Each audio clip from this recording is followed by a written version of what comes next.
This is the 27th broadcast in the America Looks Abroad series presented by the officers and staff members of the Foreign Policy Association.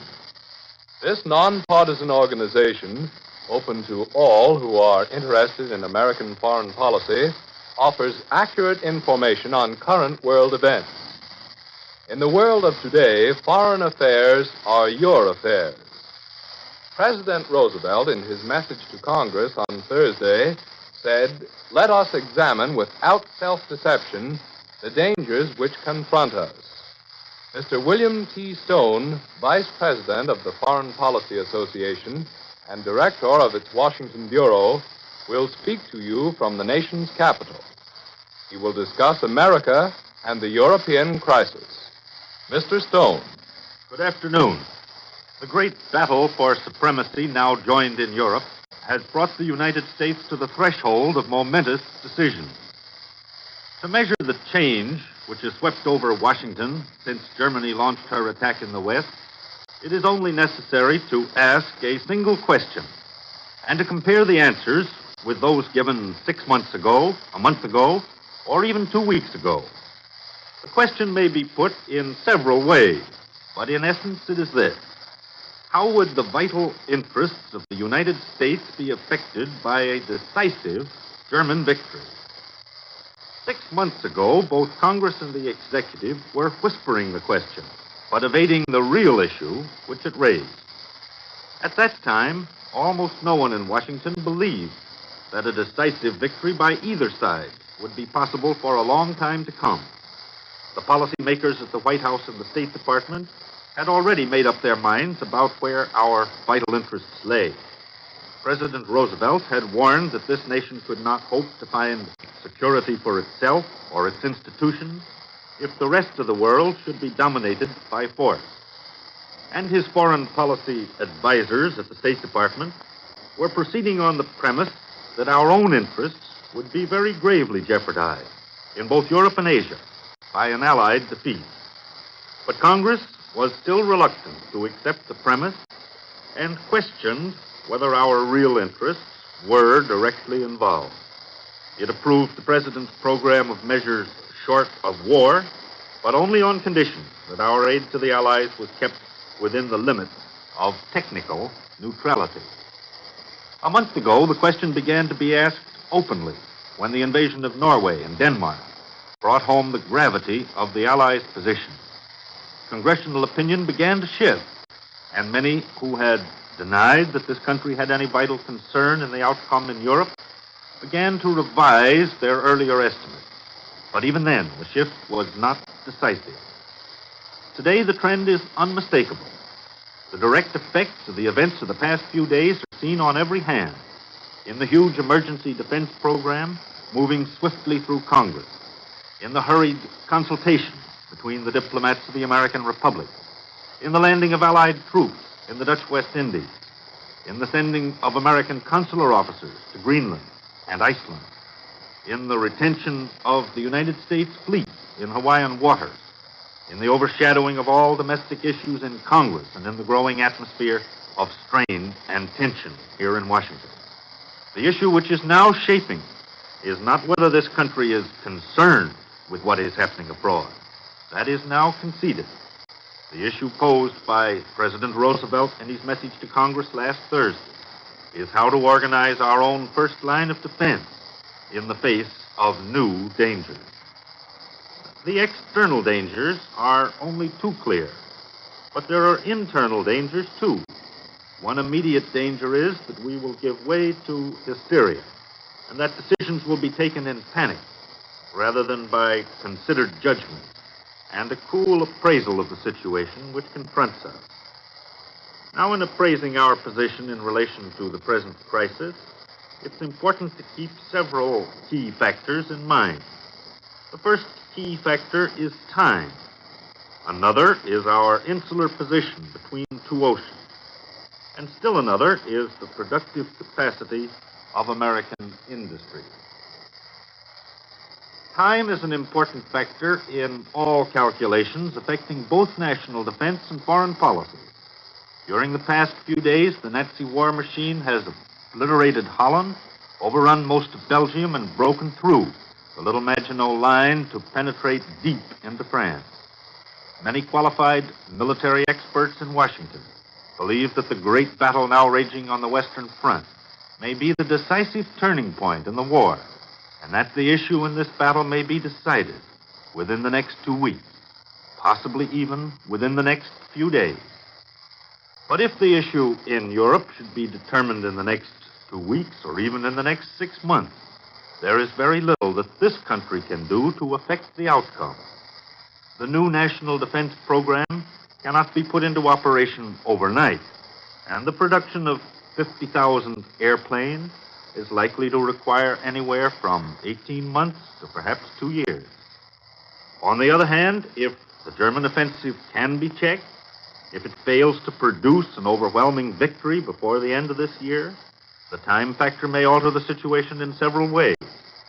One possibility is a military stalemate in which neither Germany nor the Allies are able to achieve a decisive military result. Another possibility is that other nations will come into the conflict, altering the military balance of power and extending the war to new fronts.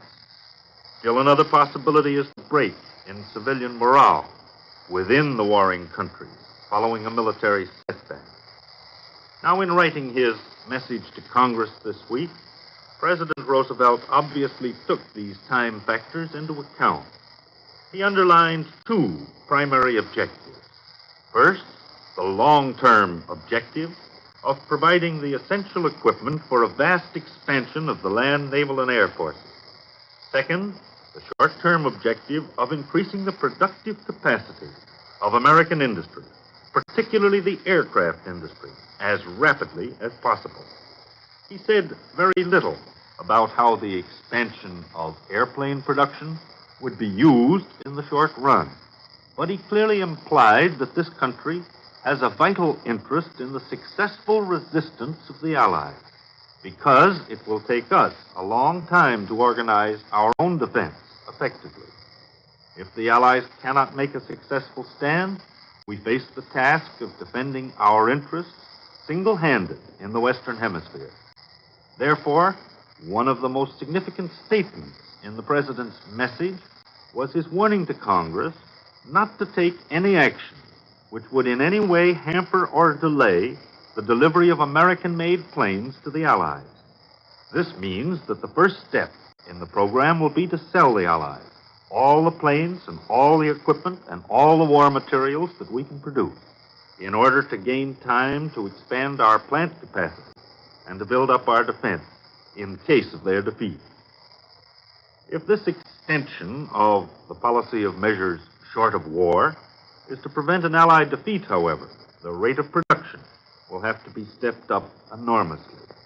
At the present time, the maximum output of our aircraft industry is only about 350 planes a month, including commercial as well as military types, for the United States, for the Army and Navy, and for foreign countries. During the first 6 months of the war, our actual deliveries to the Allies totaled only about 700 planes, due partly to bottlenecks in the machine tool industry and partly to a serious delay in the placing of large Allied orders. The rate of production is likely to increase rapidly in the next few months, but the most optimistic estimates in Washington don't place the rate at more than about 800 planes a month by September. Apparently, the only way to speed up shipments to the Allies would be to release military planes now in the units of the Army and Navy. The other key factor, our insular position between 2 oceans, was also brought home by the events of the past few days. Here again, we're faced with short-term and long-term decisions of the utmost importance. It is generally agreed that our Navy is more than adequate to defend the United States against invasion by any single foreign power. But it is not adequate to undertake major operations in both oceans at the same time. And there's a serious question whether it is strong enough for single-handed operations against Japan in far eastern waters, distant from our own naval bases. Last week, the occupation of Holland created an immediate problem both in the West Indies and in the Far East. On the morning of May 11th, small contingents of Allied troops were landed on the islands of Curacao and Aruba, situated off the Dutch coast of Venezuela, in order to prevent possible German attempts at sabotage in the important oil refineries of those islands. State Department officials who had been advised of the Allied move took the position that the occupation did not affect the Monroe Doctrine, as no change in sovereignty was involved, and because the troops had been sent with the consent of the Netherlands authorities. On the same day, however, the State Department received sharp intimations from Tokyo that a similar landing of Allied troops in the Netherlands East Indies would be viewed with deep concern by Japan. The Japanese Foreign Minister, Mr. Arita, summoned the diplomatic representatives of the belligerent powers and the United States and Italy, and renewed an earlier statement of April 15th, expressing concern over the possibility of extension of hostilities to the Dutch East Indies.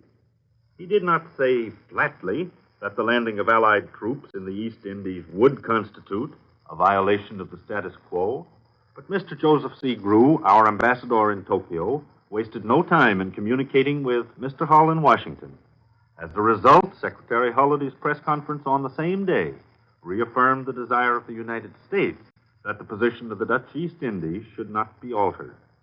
Tension was reduced when Great Britain and Holland gave assurances that Allied military aid was not intended and not desired.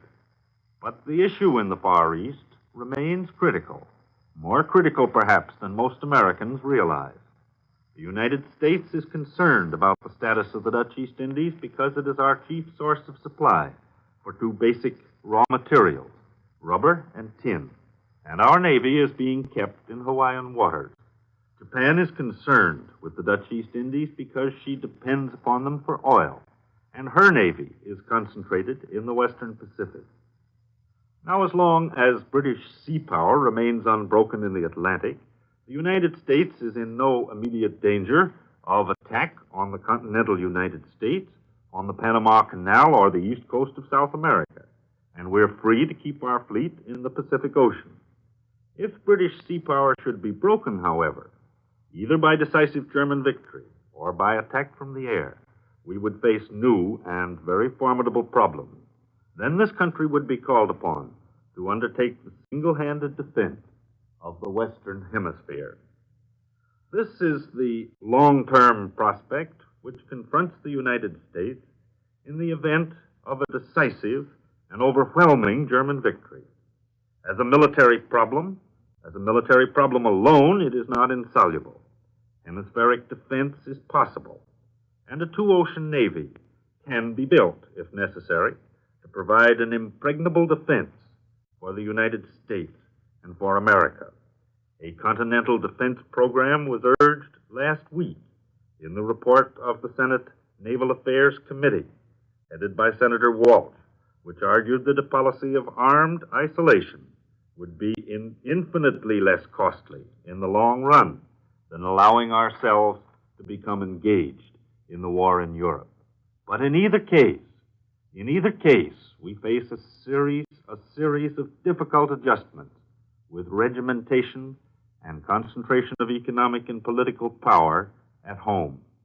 There is room for a difference of opinion on the course which this country should follow in the weeks which lie directly ahead. But there is no longer any question that we are concerned and very vitally affected by the outcome of the present battle in Europe.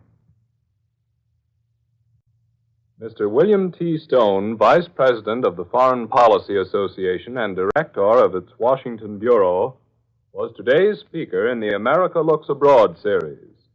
If you would like a free copy of this talk, send your request to the Foreign Policy Association, 8 West 40th Street, New York. We invite you to tune in next Sunday to hear another speaker in the America Looks Abroad series. This is the National Broadcasting Company.